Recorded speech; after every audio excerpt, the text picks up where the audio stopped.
is winter at last in the Rocky Mountains. This is our 22-foot growing down, and this is the north side of the dome, and you can see the snow stays on the north side, and we don't worry about this because it provides extra insulation. We have insulation on the north, and we let the snow build up, and it kind of curves all the way over the dome, making it like a giant igloo.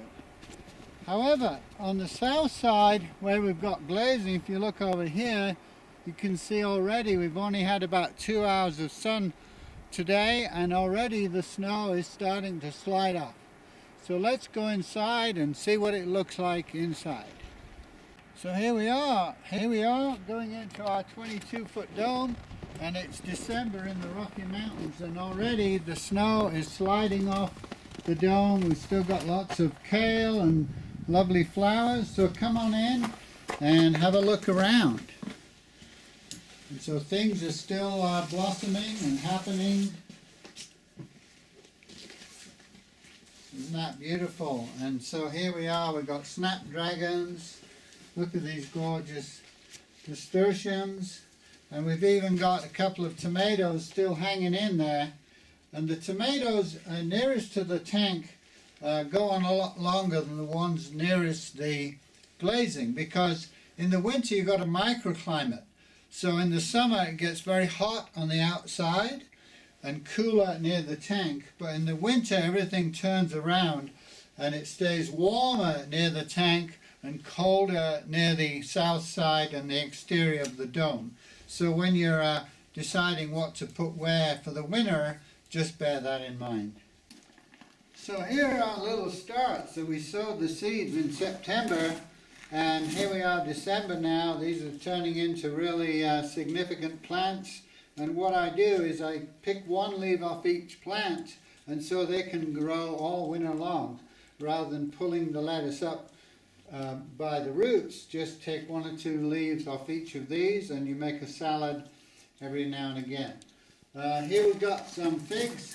The last of our figs having a little problem ripening up, but this is a late blooming fig. We have an early season and a late season fig, but it's losing all its leaves, which is quite normal. And then you see all the snow sliding off the dome. This will be completely free of snow tomorrow, and it'll keep going all winter long. And over here we still have some tomatoes coming along. These start to slow down in December. They don't really set the fruit properly, and also you need enough nighttime warmth for them to ripen. So by about middle of December, usually they're too hard to eat. They don't have the sugar content that they might, and so we usually pull them out. But this is quite significant that they've gone all the way into the first week in December, and they're doing pretty good. So these are my beet plants.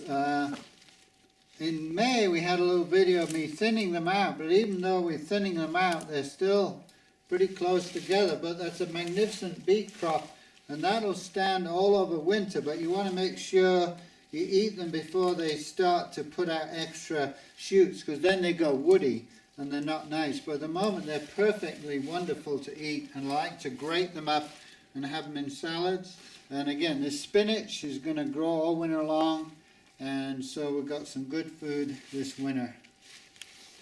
So here we see an example of growing on different levels in the dome, and we have plants down at the lower level, but here we have a tomato plant, and then here's a tree here, and then this nasturtium is climbing all the way up the combination of tomato and the tree, so it's hooked itself around the tree. We didn't actually do that, it did it himself. So pretty magnificent, and these are really nice, tangy in salads, give it a nice beautiful look to it, and give you a nice little bite when you eat them.